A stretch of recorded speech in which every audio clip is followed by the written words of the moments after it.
حضرت شعیب علیہ السلام حضرت صالح علیہ السلام کی اولاد سے تعلق رکھتے ہیں، اور نبی کریم صلی اللہ علیہ وآلہ وسلم نے ان کا لقب خطیب الانبیاء رکھا ہے، کیونکہ وہ فصیح اللسان اور فصاحت و بلاغت کے ماہر تھے، اور وہ اہل مدین اور اصحاب ایکا کی طرف مبعوث کیے گئے تھے، اور حقیقت میں اہل مدین اور اصحاب ایکا ایک ہی گروہ کے دو نام ہیں، اور یہ لوگ باوجود بت پرستی کے ناپ تول میں بھی انصاف سے کام نہ لیتے تھے، اور مسافروں کا راستہ بھی منقطع کیا کرتے تھے، اور اس قوم کی طرف حضرت شعیب علیہ السلام کو بھیجا گیا۔ آپ کو خداوند قدوس نے قادر القامی سے سرفراز کیا تھا، اسی لیے آپ اپنی قوم کو اعلیٰ پیمانے پر دعوت الی الحق دیتے تھے، اور شہر مدین آپ کا وطن تھا، جیسا کہ اللہ رب العزت نے ارشاد فرمایا۔ ترجمہ: اور شہر مدین کی طرف بھیجا ہم نے ان کے بھائی شعیب کو، وہ جا کر بولے، اے قوم، بندگی کرو اللہ تعالیٰ کی، کوئی نہیں تمہارا خدا اس کے سوا، اور نہ گھٹاؤ ناپ اور تول میں تم کو اس سبب سے آسودہ دیکھتا ہوں،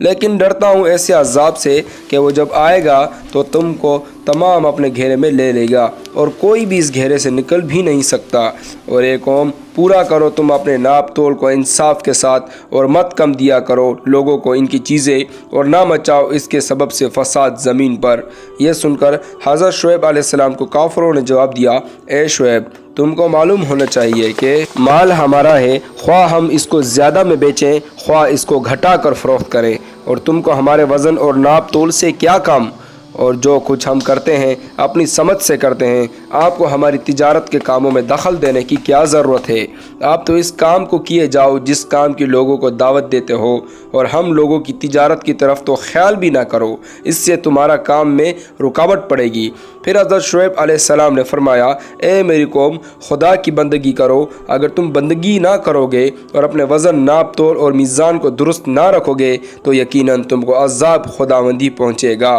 جیسا کہ عذاب پہنچا قوم نوح علیہ السلام پر، اور قوم ہود علیہ السلام پر، اور قوم صالح علیہ السلام پر، اور قوم لوط علیہ السلام پر۔ چنانچہ اللہ تعالیٰ نے فرمایا، ترجمہ: اے میری قوم، نہ برا نہ اختیار کرے تم کو میری مخالفت کے ضد میں خدا کی نافرمانی کرتے رہو، جیسا کہ ضد میری نافرمانی کرتی رہی قوم نوح اور قوم ہود اور قوم صالح اور قوم لوط، تو تم سے کچھ زیادہ دور بھی نہیں۔ میری غرض یہ ہے کہ تم لوگ پروردگار کی طرف رجوع کرو اور اسی سے اپنے گناہوں کی معافی طلب کرو، بے شک میرا رب بہت مہربان محبت والا ہے۔ یہ فرمان حضرت شعیب علیہ السلام کا سن کر ان کی قوم نے جواب میں کہا، اے شعیب، ہم نہیں سمجھتے بہت باتیں جو تو کہتا ہے، اور ہم دیکھتے ہیں تو ہم لوگوں میں کمزور ہے، اور نہ ہوتے تیرے بھائی بن تو تجھ کو ہم لوگ سنسار کر ڈالتے، اور نہیں ہے تو ہم پر کوئی سردار۔ اس کے بعد حضرت شعیب علیہ السلام نے اپنی قوم سے فرمایا،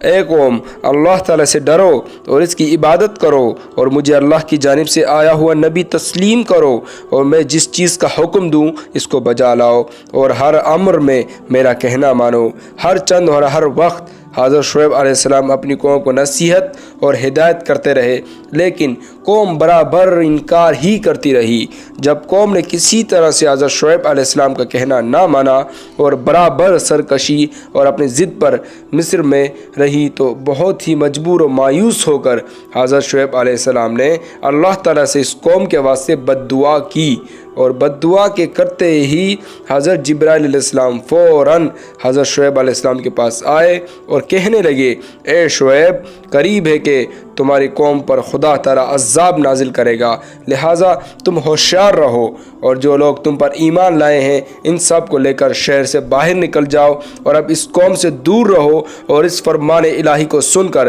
حضرت شعیب علیہ السلام اپنے اہل و عیال اور وہ لوگ جو ان پر ایمان لائے تھے وہ سب ملا کر 1700 آدمی تھے، اور ان سب کو لے کر شہر سے باہر چلے گئے۔ یہ دیکھ کر تمام کافر لوگ ہنسنے لگے اور بولے، اے شعیب، تم پر کیا مصیبت آ پڑی ہے، کہاں جاتے ہو؟ یہ سن کر حضرت شعیب علیہ السلام نے فرمایا، اے شہر والو، میں تم سے جدا ہوتا ہوں، اور یہ حکم مجھ کو میرے خدا نے دیا ہے، اب بعد اس کے حق تعالیٰ تم پر اپنا عذاب نازل کرے گا۔ یہ فرمان حضرت شعیب علیہ السلام نے اپنی قوم کو سنایا اور پھر وہاں سے چل دیے، تقریباً 3 کوس کے فاصلے پر نکل گئے۔ اس وقت حضرت جبرائیل علیہ السلام تشریف لائے، انہوں نے آ کر خبر دی کہ کل صبح تمہارے قوم پر عذاب خداوندی نازل ہوگا۔ جب صبح ہوئی تو حضرت شعیب علیہ السلام عبادت الہی میں مشغول تھے اور جتنی قوم کفار کی تھی وہ سب اپنے گھروں میں سوئے ہوئے تھے۔ اس وقت پارٹ 2 کمنگ سون، آپ اگلی قسط پارٹ 2 دیکھ سکتے ہیں۔